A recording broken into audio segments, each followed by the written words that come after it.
Hello, स्वागत है दोस्तों आप सभी का AK इंडिया यूट्यूब चैनल में। जी हाँ दोस्तों, SSCGD परीक्षा 2019 12 फरवरी की प्रथम पाली के जितने भी प्रश्न पूछे गए थे 100% एक्यूरेट आंसर के साथ आप लोग के साथ लेकर के आ गए। आज पूछे गए सभी प्रश्नों का उत्तर और सभी प्रश्नों का PDF आप लोगों को प्रोवाइड करवाया जाएगा। तो अगर आप लोगों को वीडियो पसंद आती है तो वीडियो को लाइक कर दीजिएगा, इससे हमें मोटिवेशन मिलती है और आप लोगों के लिए हम इसी तरह की वीडियो बनाते रहेंगे। और चैनल पर पहली बार आए तो चैनल को सब्सक्राइब करके बेल आइकन को दबा लीजिएगा। अब बता दें फ्रेंड्स कि आखिर आज का जो प्रथम पाली का जो पेपर था वो कैसा था। तो फ्रेंड्स वो ईजी नहीं कहा जा सकता, कल भी मॉडरेट लेवल का पेपर था और आज भी जो है मॉडरेट लेवल का ही पेपर आ रहा है। यहाँ पर तकरीबन 65 प्लस जो है कैंडिडेट जो हैं बोल रहे थे कि सर मेरा जो है एक्यूरेट इतना 65 से ज़्यादा सही हो रहा है, लेकिन एवरेजली 65 सभी लोगों ने अटैम्प्ट करके आए हैं। तो कल का भी मैंने एनालिसिस दिया, अगर कल का एनालिसिस नहीं देखे तो आप चैनल पर विजिट करके देख सकते हो। सब्सक्राइब करें AK इंडिया यूट्यूब चैनल को, साथ ही साथ बेल आइकन को प्रेस कर लें ताकि आपको हर एक अपडेट मिलते रहे। और हमारे दूसरे चैनल टेक सर्जी को भी सब्सक्राइब कीजिए और बेल आइकन को दबा लीजिए ताकि आपको हर एक टेक्नोलॉजी संबंधित खबरें मिलती रहें। दोस्तों आज का जो पहला प्रश्न पूछा गया था कि कोई व्यक्ति भारत के राष्ट्रपति पद पर कितनी बार चुना जा सकता है। जी हाँ दोस्तों, ये प्रश्न एग्जैक्ट इसका ऑप्शन के साथ तो नहीं आया था, लेकिन इसका जो बिल्कुल सही जवाब होगा कोई सीमा नहीं है भारत के राष्ट्रपति कितने बार बनाए जा सकते हैं। ठीक है, अगर हम बात करते हैं कि भारत के जो राष्ट्रपति हमारे आते हैं, क्योंकि राष्ट्रपति से संबंधित प्रश्न अगर इस शिफ्ट में पूछा है तो दूसरी शिफ्ट में आपकी भारत के राष्ट्रपति से संबंधित अनुच्छेद भी पूछे जा सकते हैं कि भारत का राष्ट्रपति किस अनुच्छेद के तहत आते हैं। तो मैं बता दूं आप सभी को कि ये 52 अनुच्छेद के तहत आते हैं और ये प्रश्न आप लोगों के लिए बहुत ही ज्यादा इंपॉर्टेंट हो सकती है। और अगर हम बात कर लेते थे मिनिमम कितने उम्र की कोई व्यक्ति जो है राष्ट्रपति के लिए क्वालिफाई हो सकता है, तो वो 35 वर्ष की उम्र की होनी चाहिए और ये फैक्ट्स को भी आपको ध्यान में रखना होगा।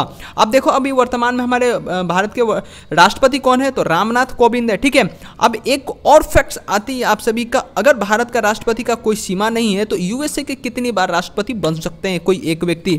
तो जी हाँ दोस्तों, मात्र 2 बार जो है USA के कोई भी व्यक्ति USA के राष्ट्रपति बन सकते हैं। दोस्तों मैं बता दूं आप सभी को, मैं अनअकैडमी के ऊपर भी पढ़ाता हूं। अगर आप पढ़ना चाहते हैं तो नीचे लिंक दिया हुआ है, वहां से जाइए और हमें फॉलो कर लीजिए। आपको यहां करंट अफेयर क्लासेज और GK GS की क्लासेज लगाई जाती है जो रेगुलर बेसिस पे होती है। आप लोगों के एग्जामिनेशन के लिए बहुत ज़्यादा बेनिफिट है, तो जाइए और ऐप को इंस्टॉल करके हमें फॉलो कीजिए। अब देखो सेकेंड क्वेश्चन पूछा गया था कि जॉन सॉन्डर्स की किसने हत्या की थी। जी हाँ दोस्तों, जो जॉन सॉन्डर्स थे उनकी हत्या भगत सिंह ने किया था।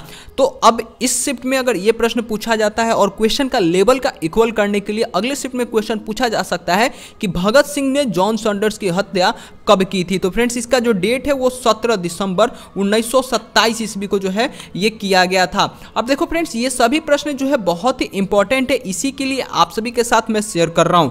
अब देखो जो भगत सिंह ने जो 17 दिसंबर 1927 ईस्वी को हत्या किया था, तो इससे संबंधित और एक प्रश्न आता है कि लाला लाजपत राय की जो मृत्यु हुई थी इसी का बदला लेने के लिए भगत सिंह ने जॉन सॉन्डर्स की हत्या किया था। अब एक और प्रश्न इसी से संबंधित आता है कि लाला लाजपत राय की मृत्यु किस विरोध में हुआ था। तो साइमन कमीशन का जो विरोध में किया गया था तो उसमें एक लाठीचार्ज करवाया था जेम्स स्कॉट ने। जेम्स स्कॉट ने जब लाठीचार्ज करवाया था तो उसी लाठीचार्ज में लाला लाजपत राय के सर में चोट लगने से उनकी मृत्यु हो गई थी और इसी के बदला लेने के लिए भगत सिंह, सुखदेव, राजगुरु और चंद्रशेखर आजाद ये सभी लोग मिलकर के जॉन सॉन्डर्स की जो है हत्या किए थे। तो फ्रेंड्स इससे संबंधित जितने भी प्रश्न थे मैंने आप सभी को बताया और अगले शिफ्ट में ये सभी प्रश्न आपके पूछे जा सकते हैं, तो इन सभी प्रश्नों को आप जरूर ख्याल में रखिएगा। अब देखो अगला प्रश्न पूछा गया था कि सरदार वल्लभ भाई पटेल अग्रणी थे। अब देखो फ्रेंड्स, सरदार वल्लभ भाई पटेल से आपको 11 फरवरी के एग्जाम में भी पूछे गए थे, जैसा कि मैंने यहाँ प्रश्न भी आप लोगों को दिया है। और आज के पहले शिफ्ट में भी आपके पूछा गया कि सरदार वल्लभ भाई पटेल किस विरोध में या किस सत्याग्रह में अग्रणी थे, तो वो बारदोली के जो सत्याग्रह हुआ था उसमें अग्रणी थे। अब देखो बारदोली सत्याग्रह के बारे में बता दूं कि कब हुआ था, तो इस बारदोली की जो सत्याग्रह था 1928 ईस्वी में हुआ था।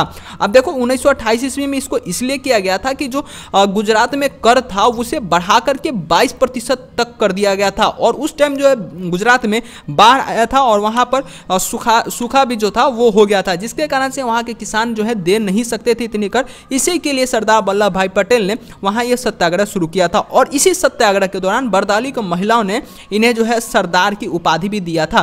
तो फ्रेंड्स इस फैक्ट से आपको इतने सारे प्रश्न जो इंपॉर्टेंट है, जो कि आपके SSCGD परीक्षा के लिए बहुत ही ज्यादा इंपॉर्टेंट है, तो ऐसे क्वेश्चन को आप जरूर देख लीजिएगा।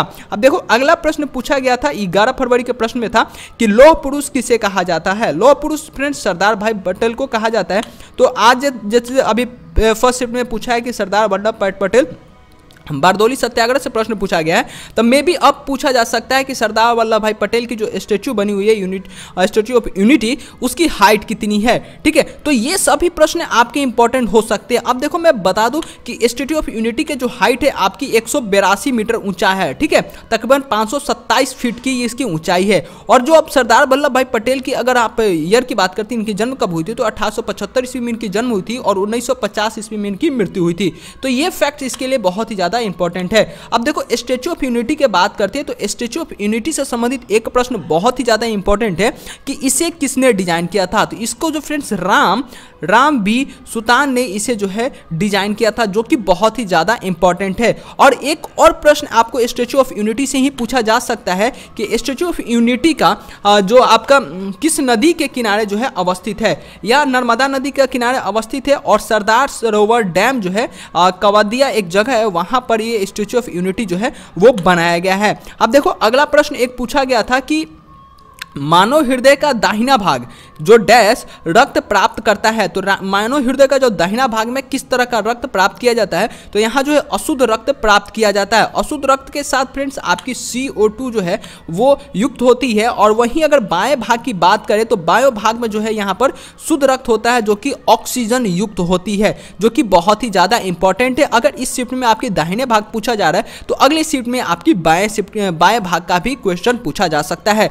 तो इस प्रश्न को ज्यादा ध्यान में रखिए। अगर दोस्तों आप लोगों को वीडियो पसंद आ रही है तो वीडियो को लाइक कर दीजिए और लाइक करके अपने दोस्तों के साथ शेयर कर दीजिए। अब देखो फ्रेंड्स अगला प्रश्न पूछा गया था कि रतौंधी किस विटामिन के कमी के कारण होता है। तो रतौंधी विटामिन किस कमी के कारण होता है, तो विटामिन ए के कमी के कारण होता है। अब देखो फ्रेंड्स विटामिन ए की कमी के बारे में तो रतौंधी पूछा जा चुका। अगर अगले शिफ्ट में आपकी विटामिन बी, सी और के बारे में भी पूछा जा सकता है। अगर विटामिन बी के बारे में बता दूं तो विटामिन बी के कमी के कारण आपकी बेरी के जो रोग होता है वो होता है। विटामिन सी के कारण स्कॉर्बी होता है। ठीक है, और आपकी विटामिन के कारण खून का थक्का न जमना, यह भी बहुत ही इंपॉर्टेंट प्रश्न है। तो इन सभी प्रश्नों को आप एक बार जरूर देख लीजिएगा, इससे आपकी 1 नंबर जो है कंफर्म हो जाएंगे। अब देखो एक प्रश्न पूछा गया था MICR का अभिप्राय क्या होता है। तो बता दें MICR का जो अभिप्राय होता है मैग्नेटिक एंड कैरेक्टर रिकॉग्नाइजेशन होता है। जी हाँ दोस्तों, ये MICR जो है आपकी बैंकिंग से संबंधित एक वर्ड है, जो कि आपकी चेकों की पहचान किया जाता है MICR के द्वारा ही। ठीक है दोस्तों, अब देखो अगला प्रश्न पूछा गया था कि सापेक्षता का सिद्धांत किसने विकसित किया था।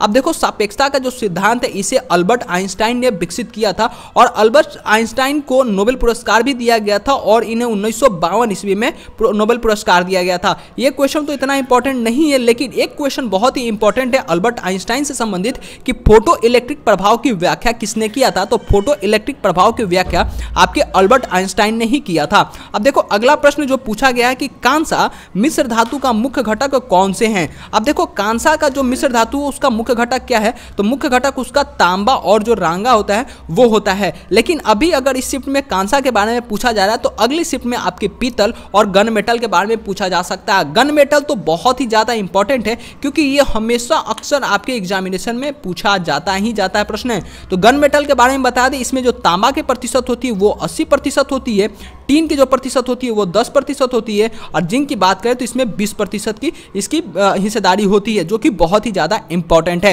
अब देखो अगला एक क्वेश्चन करंट अफेयर से पूछा गया था कि धर्म गार्जियन 2018 किस देश के बीच में शुरू हुआ था। तो धर्म गार्जियन जो युद्ध हुआ था, युद्धाभ्यास हुआ था, वो भारत और जापान के बीच में हुआ था, और इसका जो डेट में छोटा डेट बता दूं 1 नवंबर 2018 को इसको लड़ा गया था। ये युद्धाभ्यास जो था वो किया गया था, कहाँ किया गया था, तो वो मिजोरम में जो था वो मिजोरम में ये युद्धाभ्यास शुरू हुआ था। अब देखो कुछ प्रश्न रीजनिंग के भी आए थे कि रीजनिंग में एक प्रश्न थे वर्ग मीटर, वर्ग फीट, वर्ग इंच और वर्ग मील, इसमें से एक भिन्न को निकालना था। देखो फ्रेंड्स ये सभी तो वर्ग मीटर, वर्ग इंच और वर्ग फीट एक नापने की इकाई है, लेकिन वर्गमूल जहां यहाँ पर ये नापने की इकाई नहीं है, तो इसीलिए वर्गमूल यहाँ पर एक भिन्न है। तो इसी के लिए यहाँ पर वर्गमूल इसका बिल्कुल ऑप्शन में जो दिया गया था बिल्कुल सही था।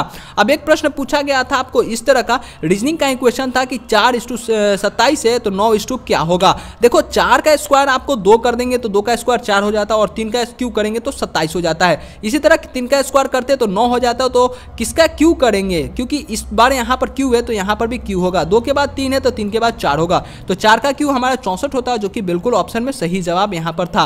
अब देखो अगला प्रश्न पूछा गया था कि ए की माता बी के पिता की एकमात्र पुत्री है, तो बी की पत्नी से ए का संबंध क्या है। तो देखो फ्रेंड्स, ये रीजनिंग की क्वेश्चन है, तो थोड़ा सा अटपटा क्वेश्चन था। ऐसे क्वेश्चन को मैं बताऊंगा कि इसे छोड़ के ही आइएगा, क्योंकि ये आपका टाइम ज्यादा किल करता है। अगर आपके पास टाइम है तो ऐसे क्वेश्चन को बनाइएगा, ज्यादा टफ भी नहीं है। तो इसका जो राइट आंसर ऑप्शन में था वो मामी था। अब देखो दोस्तों, अगर आप लोगों को भी कुछ क्वेश्चन पता है तो आप हमें शेयर कर सकते हो। अब हिंदी का कुछ प्रश्न पूछा गया था, निरक्षर का विलोम शब्द क्या होता है। तो निरक्षर का विलोम शब्द तो साक्षर होता है। और एक ही और प्रश्न पूछा गया था कि जिसके विषय में कोई ज्ञान न हो उसे क्या कहा जाता है। तो इसे जो है अनवगत जो कहा जाता है। और ऐसे प्रश्न जो है आपके मुहावरे, विलोम शब्द और आपके ऐसे अनेक शब्द के एक शब्द जैसे क्वेश्चन थे, वैसे क्वेश्चन आपके पूछे जा रहे हैं। अब देखो एक प्रश्न मैथ्स के भी पूछे गए थे कि 0.25 इंटू 2.25 का रूट अंडर का वैल्यू क्या होगा, तो 0.75 होगा। अब देखो कैसे इसको बहुत ही सिंपली तरीके से सॉल्व किया जा सकता है। 0.25 का आपका रूट अंडर क्या होता है, तो 0.5, और 2.25 का रूट अंडर क्या होता है 1.25, दोनों को मल्टीप्लाई कर देंगे तो 0.75 आ जाएगा। अब देखो एक प्रश्न पूछा गया था, सीआई का प्रश्न था, जो कि टफ लेवल का क्वेश्चन था। तो इसे ऐसे क्वेश्चन को छोड़ के ही आना चाहिए, क्योंकि आपका ये बहुत ही ज्यादा समय किल करता है। क्वेश्चन तो मेरे पास एग्जैक्ट नहीं है, इसी के लिए मैं आप सभी के साथ शेयर नहीं कर पा रहा हूं। एक टाइम एंड वर्क का भी क्वेश्चन पूछा गया था, जो कि अच्छा ही क्वेश्चन था, कोई ज्यादा टफ नहीं था। और एक सिंप्लीफिकेशन का क्वेश्चन इस तरह का क्वेश्चन था, रेशियो का क्वेश्चन था, जिसमें इस तरह का कॉन्सेप्ट लगाना था कि ए का 90% बराबर है बी का 30% का, तो B/A निकालना था। ठीक है, तो देखो इस तरह से इसका जो राइट ऑप्शन था आंसर में, जो आपको ऑप्शन में आंसर था वो 3:1 होगा। लेकिन फ्रेंड्स बहुत ही ज़्यादा ध्यान देके क्वेश्चन को बनाना है, क्योंकि यहाँ आपको A/B वैल्यू आएगा तो 1:3 आएगा, लेकिन आपको क्वेश्चन में पूछा गया था B/1, तो इसीलिए आपका ऑप्शन नंबर जो 3:1 था वो बिल्कुल सही था। बहुत सारे बच्चों ने 1:3 मार के ही आया कि क्वेश्चन का जो ऑप्शन है वो बिल्कुल गलत दिया गया, लेकिन थोड़ा सा ध्यान देने वाली बात थी कि यहाँ B/1 पूछा गया था। देखो फ्रेंड, जितने भी प्रश्न आप सभी को फर्स्ट शिफ्ट में पूछे गए थे मैंने आप सभी के साथ शेयर किया है। तो बस आप लोगों का इतना ही काम रहेगा कि इस वीडियो को लाइक करके अपने दोस्तों के साथ शेयर कर दीजिए, ताकि जिन बच्चों का अगले शिफ्ट में एग्जाम होने वाले उनको बहुत ही ज्यादा बेनिफिट हो सके। और हमारे चैनल पर आप पहली बार हैं तो चैनल को सब्सक्राइब करके बेल आइकन को दबा लीजिए, ताकि आपको हर एक शिफ्ट के एनालिसिस के नोटिफिकेशन मिलते रहे। इसके लिए आप बेल आइकन को भी प्रेस कर लीजिए। मिलते हैं आप सभी से अगले शिफ्ट के एनालिसिस में, तब तक के लिए आप अपना ख्याल रखिए।